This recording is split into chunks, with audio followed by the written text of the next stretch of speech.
Okay, how's it going? So I thought I'd have a little chat about this kooky little watch here. So cheap Casio with a lot of character. This is the Casio World Time. It's the A500WGA-9DF, as you can tell, the gold option. They also do it in a sort of silver steel option, which is the A500WA-1ACF, I believe. I'm doing that from memory. And yeah, this is a real nifty little Casio.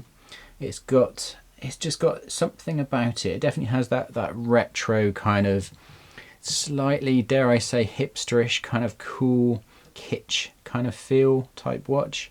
But regardless of whether that annoys you or not, because yeah, this has been covered by quite a few different magazines and articles, yeah, sort of hipsterish kind of London Shoreditch type, cool hipster type magazines, saying this is the watch to wear, which annoys me. But regardless of that, I personally just think it's a pretty cool watch, regardless of who's wearing it.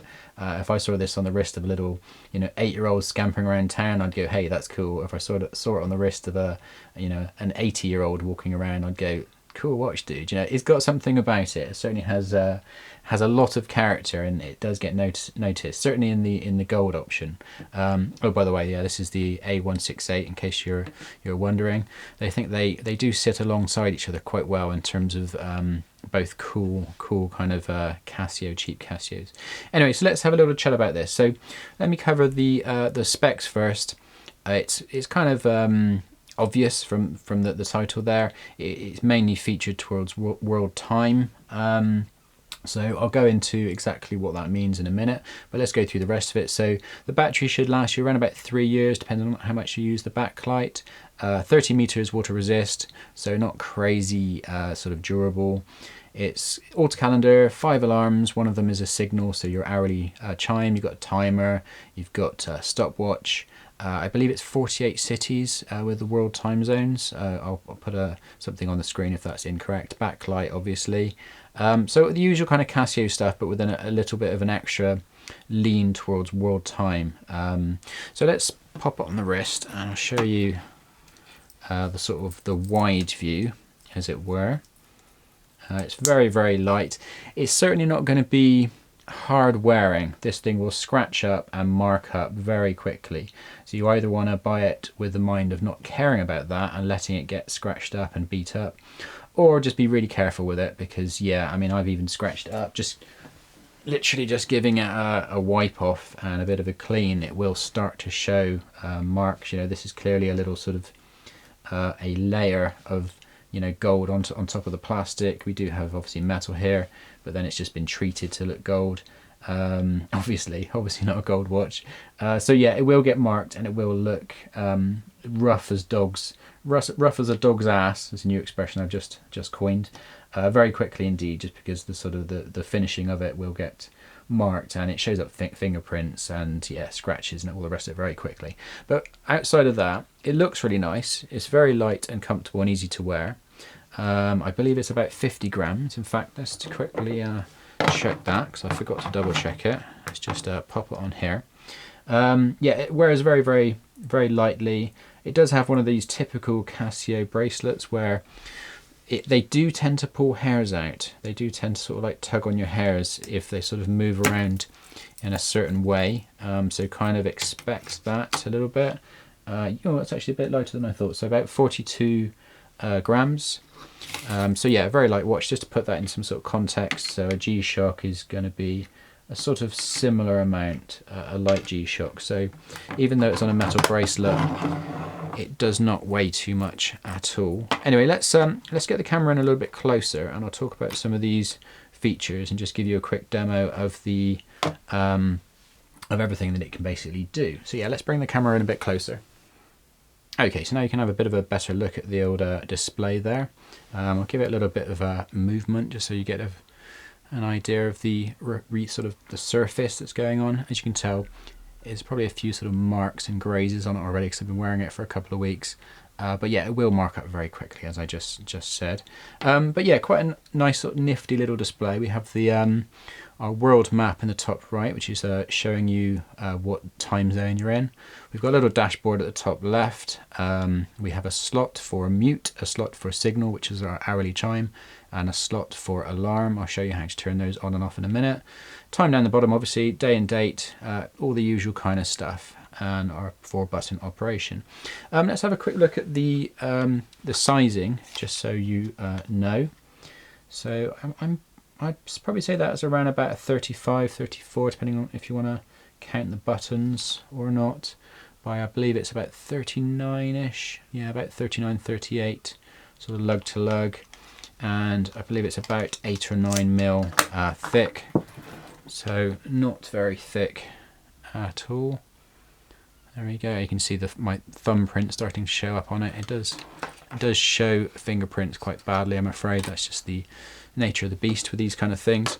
Let's pop a couple of watches next to it, just so you get a good idea of sizing. So here it is next to a Seiko 5 and a 168, and there's a, swap that out for the G-Shock, just so you get an idea of the size. So it has this kind of like taller, squarer kind of form, which I'm a big fan of. Definitely adds to that sort of 80s retro vibe, and yeah, it's certainly its main appeal, I think, is just what the damn thing looks like. But let's go through the features, how everything works, and yeah, I'll show you as much as I can, just in case you have any specific questions about this little cool little watch. So first of all, bottom left mode, top left adjust, our light button here. I'll show you what the light looks like in just a minute. If I turn it on now, you can barely see it because I've got a bright studio light on it. And then a search button down here. So first of all, we have, let's just cycle through the modes. So we have our main sort of home screen, or whatever you want to call it, our sort of screen 1. Then we go into the main world time. Then we have our alarms. Then we have our timer. Then we have our stopwatch. And then we're back to the start. So let's go through each one of these. So in our home screen, let's call it that, it immediately gives you some presets, some slots for different pre-saved world time zones. So if I press the top bottom right one, I should say. So if I press the bottom right one, you can see I can cycle through T1, 2, 3, and 4. So these are pre-saved time zones. So that's Sydney, T3. I've got Paris there, T4, London on T1. So anything that's in T1 is your home destination. And one nifty thing about this watch is if you do a lot of traveling and you want to swap between your time zones, let's say you're some go-getter, go-jetter, you know, puddle hopping, transatlantic traveling Del Boy type who's always in a different country every day. Let's say we want to change to Rio to be our home time zone.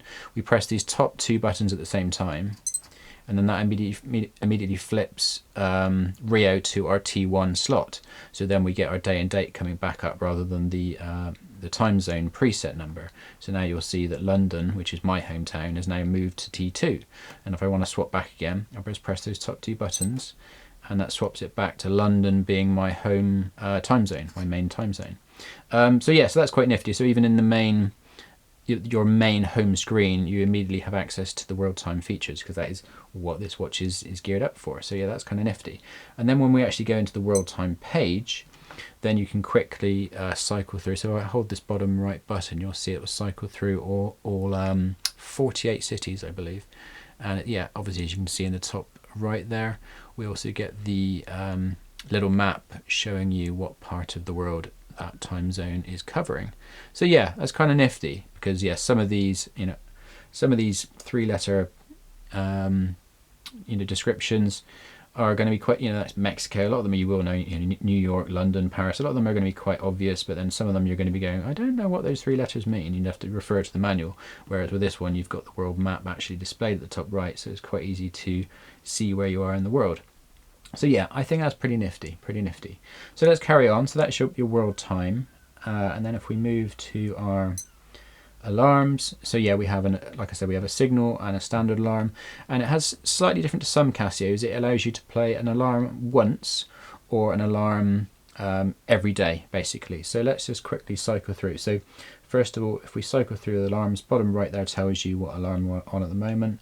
So our alarm with no number is our signal, and if we want to turn that on and off, we'll press the top left button, and as you can see in our dashboard up there, we get a sig appearing and disappearing, letting you know that the hourly chime, so sig is hourly chime basically, signal. And then if we move to alarm, let's just say we want a 7 o'clock alarm. If we turn that one on, you get an alarm 1 dash, so that means it's only going to play that alarm once, and if you do it again, it will just say alarm on, so that will just play, it would just alarm at 7 o'clock every day. So yeah, so that's a slight variant, I think, to some of the other Casio alarms. It allows you to have those two different types of alarm. Let's just turn that one off, but before I do that, I'll just point out that's your second slot in your dashboard filled up there with ALM, just to let you know there's alarm on. I'll leave that on actually. And then let's move on. Timer, start stop down here, and reset top left. And then we have stopwatch, start stop down here. It's all kind of obvious stuff if you're ever in a Casio. And you can reset top left. Also split time, so while it's running, we can press the top one and get a split time. And if you press it when it's stopped, it resets it. All obvious stuff. I don't think I'm going to be, there's going to be many of you that doesn't know how to operate a Casio at this point. And then we get back to our home screen. So let's have one more nip of whiskey, and I'll talk you through the main menu and some of the other options. That's better. Right, yeah, so in our home screen, if we hold the top left, our adjust button, we will then get to adjust absolutely everything, as you would imagine. So we can cycle through seconds, daylight saving, on or off, your home time zone. You can adjust it with this one down here, but we'll keep cycling through them for now. I think a lot of this stuff will be probably pretty obvious to you. Hours, minutes, 12 or 24 hour, then we have year, month and date, and then we have LT, which is your backlight, and you have on this one a choice between 1 second or 3 seconds. And I have to say, I do like watches that allow a slightly longer backlight, because sometimes that 1 second I find it a bit abrupt and yeah, not quite right. I actually prefer 3 or 4 seconds. So yeah, it's quite nice that it's got that. I tend to leave that on 3 seconds, and then if we press it again, we're back round to the start. So yeah, I'm going to press top left to come out of that, and we're back to our home screen all set up again. So that top left slot, which isn't being filled, I'll just show you what that is and how to use that. So if you want to mute the watch entirely so that it doesn't sound the beep every time you press the bottom left button, if we just hold this bottom left button down for a couple of seconds, you'll see a mute appear. So there you go. So that's how we use our final slot in our dashboard up there. That's for a mute, and it's just I think it's about a 3 second hold of this bottom left mode button. Let's put that back on. So if I just hold that and turn that off, there we go. So yeah, I think I've now shown you how to use a thing. I think, you know, there's obviously, in terms of setting alarms and setting your actual time, you just hold the adjust button and then cycle through for the numbers that you want. I don't think I really need to show you all the ins and outs of that. If you've ever owned a digital watch in your life before, you probably know how to do that, but I just thought I'd show you sort of all the main chunks of the operations, and yeah, sort of point out the world time stuff, because yeah, it's quite nifty that we can cycle through our presets here. And if you want to change the preset, by the way, I may as well just quickly show you how to do that. Let's say we want to change that Paris preset. It's kind of what you'd expect. You hold the top left there, and then we can Paris, or PAR I should say, flashes, and then we can choose a new preset. Let's choose something like, I'm trying to find one that I know. My geography maybe isn't quite as good as it should be. That was the Argentina. Oh no, it's not. Well, whatever country that is, that'll do. Honestly, I went to school, believe me. So yeah, then we press the top left one again, and that one is set. What is that for? What is RGN? I should know that. Apologies. Anyway, someone will tell me in the comments below. So yeah, so that's how you change your presets, and like I said, you can cycle through them with the bottom right button like so. And yeah, it's quite nice that if you just want to permanently flip your home, you press these top 2 buttons, and that makes whatever one you're on at the moment is your T1, which is your home time zone. Let's put my London back to T1, like so. So there you go. That is everything. I think I've covered the specs, the size, the weight, and the functions. And yeah, as you can see, it's a handsome little beast. Main weak points are, as you'd expect for a watch of this cost. You know, I mean, I paid up £35 for this watch. You probably can get it for around about $30, and the silver one you may even be able to get a little bit less. I would guess that the silver model, which is going to look, you know, like this basically, but in that shape, I would guesstimate that the silver one may mark less easily, may scratch less easily. Certainly on the band, if I scratch this, you're going to have silver underneath, whereas if I scratch this, it's just silver.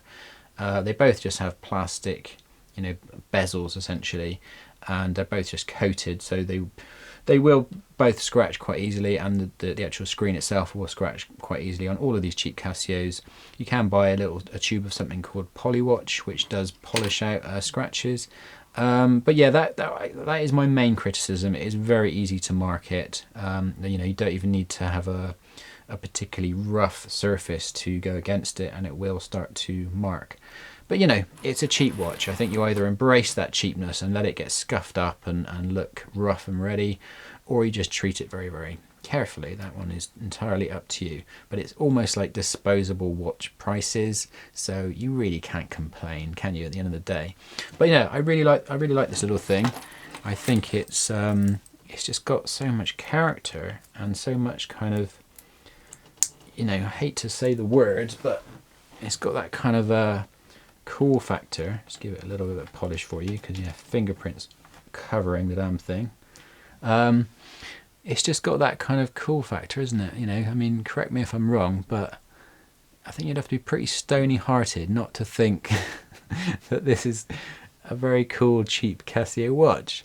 And I'm a big fan, as you can tell. I am a big fan. I think if I was gonna pick between these two, I would pick the A500WGA-9DF, just because it's got a little bit, that negative display, it just adds a little bit of an edge to it. But that saying, the functionality of the World Time on this, with the little map and everything, it's just kind of, I hate this word as well, but it's kind of cute. It's got something about it that's, I don't know, you can imagine some sort of wannabe yuppie from the late 80s, early 90s, wearing something like this and thinking that he's the bee's knees. You know, he clearly hasn't got money for a proper watch, but he wants the look, and he wants to think of himself as some sort of you know, jet setter.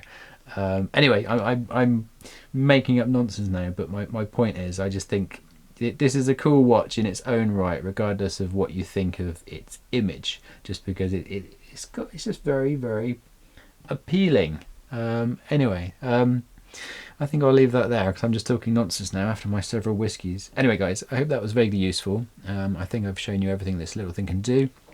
And yeah, big thumbs up from me. Like I said, I would just imagine something like this, but actually made out of decent materials. Wouldn't that just be so cool? Like real metal and real, you know, a little bit more heft to it. Wouldn't that just be the coolest? Like about 1,000,000 times cooler than an Apple Watch. I mean, this is 1,000,000 times cooler than an Apple Watch, but but an actual one that's slightly better construction, I just think that would be awesome. But either way, it keeps the cost down for us cheap Casio watch fans. So yeah, you got to give it thumbs up for that. You got to give it a thumbs up for cost as well, haven't you? Anyway, guys, peace out, and I hope that was useful.